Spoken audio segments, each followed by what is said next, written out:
பாதையின் வழிவந்த தமிழகத்தில் வறுமைக்குரிய பெரியோர்களே, சகோதரர்களே, தன்னை தாண்டி கட்டிய கணவன் போர்க்களத்தில் எதிரிகளால் தாக்கப்பட்டு உயிர் நீத்தான் என செய்தி கேட்டு தனவில் மண்ணாகி வெட்டி வீழ்த்தி கையில் வேலும் வாழும் கொடுத்து சூளுரைத்து வேகையென களம் புரிந்த வீர தாய்மார்களின் வழிவந்த தாய்மார்களே, சகோதரர்களே, உங்கள் அத்தனைவர்களுக்கும் நான் வெள்ளையம்மாள் அன்பார்ந்த வணக்கம். 2ஆம் நூற்றாண்டிலிருந்து 20ஆம் நூற்றாண்டு வரை எண்ணற்ற நாடக கலைஞர்களுக்கு இடையே ஏதோ ஒரு சில கருத்துக்களை வைத்துக் கொண்டுதான் நாடகமாக ஆடுகிறோம், பாடுகிறோம். நாடகம் புதுமை அல்ல. நாடகத்தில் நடிக்கும் மனிதர்கள் புதுமையான மனிதர்கள். நாடகம் ஆடுவோம் நாட்டு மக்களை கெடுப்பதற்காக அல்ல, நல்ல அறிவை சொல்வதற்கு. கூத்தாடுவோம் குடும்ப கௌரவத்தை குலைப்பதற்காக அல்ல, பல கொள்கைகளை சொல்வதற்கு. இதுபோல அதிகாரத்தினர்களேனா இளை நியாயம் தோன்றும் வரை கலை விடுதலைக்கு காத்துக் கொண்டிருக்கிறோம்.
பிறந்த இளைய கண்ணி வெள்ளையம்மான் சரி பேராகும். நீங்க நான் பிறப்பதற்கு முன்பதாக எனது அண்ணன்மார்கள் 7 பேரும் சாப்பாட்டிற்கே வழி இல்லாமல் மிகவும் வறுமையில் வாழ்ந்து வந்தார்கள். சரி நான் பிறந்த பிறகுதான் எனது அண்ணன்மார்கள் 7 பேரும் 8 வட்டிக்கும் அதிபதியாக செல்வ செழிப்போடு வாழ்ந்து வருகிறார். ராசியான புள்ள நீங்க. ஆமா, இது நான் பிறந்த யோகம் தான் என்று கருதி அண்ணன்மார்கள் 7 பேரும் என்னை ஆண்காற்று அடியாதபடி செல்ல பிள்ளையாக வளர்த்து வருகிறார்கள். சரி சரி. அப்படி இருக்கும் தருணத்தில் நான் 5 வயது அறியா பருவத்தில் இருக்கும் பொழுது அந்த வெள்ளமலை காட்டிற்கு வெள்ளாடு மேய்க்க செல்வது வழக்கம். அப்பொழுது மதுரை ஜில்லா சிவகங்கை சீமை யானைமலை ஒட்டக்கடை அருகே இருக்கும் சிட்டம்பட்டி அருகே இருக்கும் ஜக்கம்பட்டியை சேர்ந்த கள்ளர் மகன் பெற்றெடுத்த வெள்ளச்சாமி அங்கு காளை வேட்டை ஆட வருவது வழக்கம். அப்பொழுது ஒரு தருணத்தில் நானும் எனது வெள்ளச்சாமியும் ஒருவரை ஒருவர் பார்த்து கொண்டோம். பார்த்த இடத்திலே மனதை பறிகொடுத்துக் கொண்டோம். இரு மனதும் ஒரு மனதாகிவிட்டது. இதை உறுதி செய்து கொள்வதற்காக அந்த மதுரை கடை வீதியில் மதுரை மீனாட்சி அம்மனை சாட்சியாக வைத்து வாழ்ந்தால உன்னோடுதான் செத்தாலும் உன்னோடுதான் சத்தியம்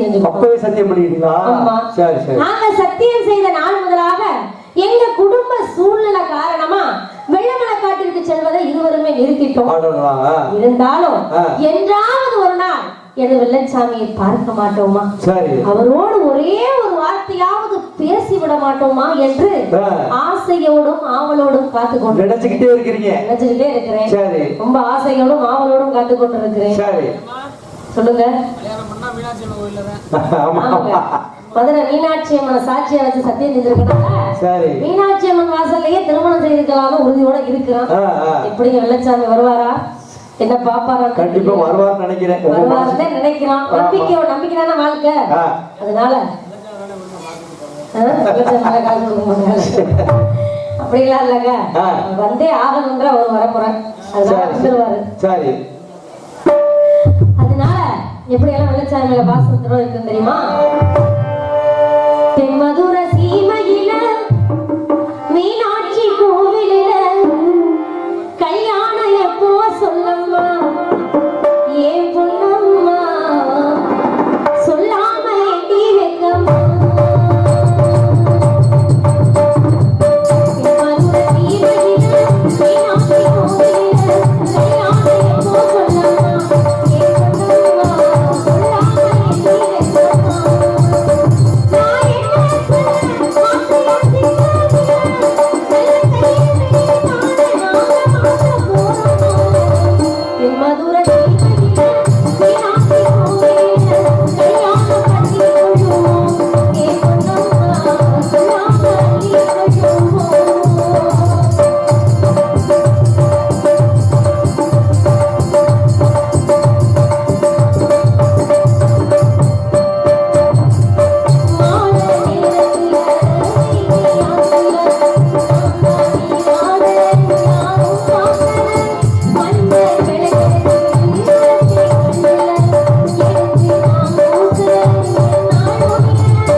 பாசத்தோட இருந்தாலும் சரி.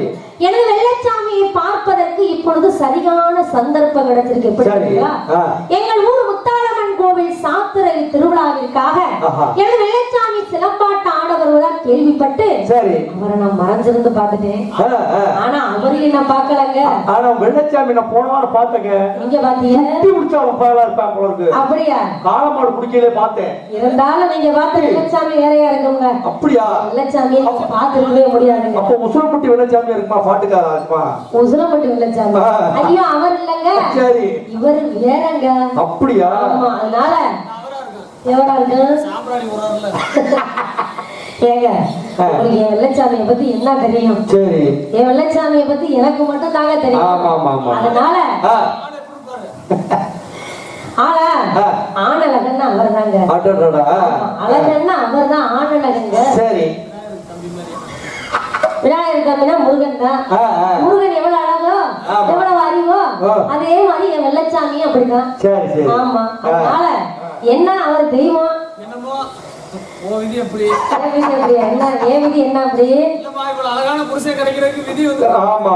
அப்படியா? ரொம்ப கண்ணு வச்சிடாதீங்க, கண்ணு பட்டு போயிட போகுது. ஆமா. ஏன் எனக்கு என்னங்க குறைச்சது? என் வெள்ளச்சாமிக்கு ஏண்டாலதான் நானும்.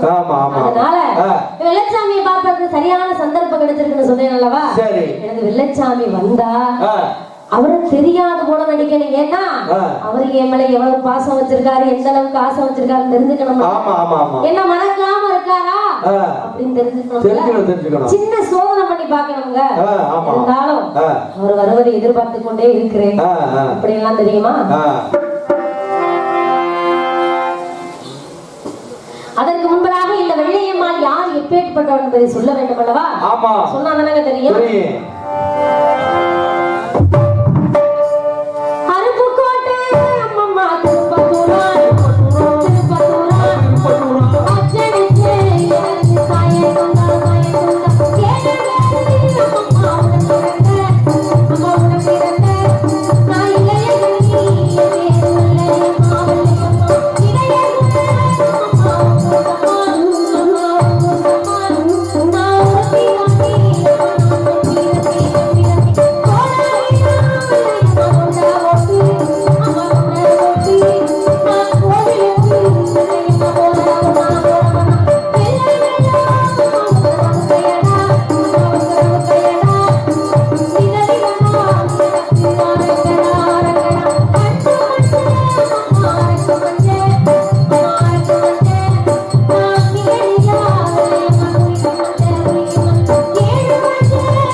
பார்ப்பதற்காக எனது வெள்ளச்சாமி வருவார் என்று வழி மீது வெளி வைத்து காத்திருக்கிறேன்.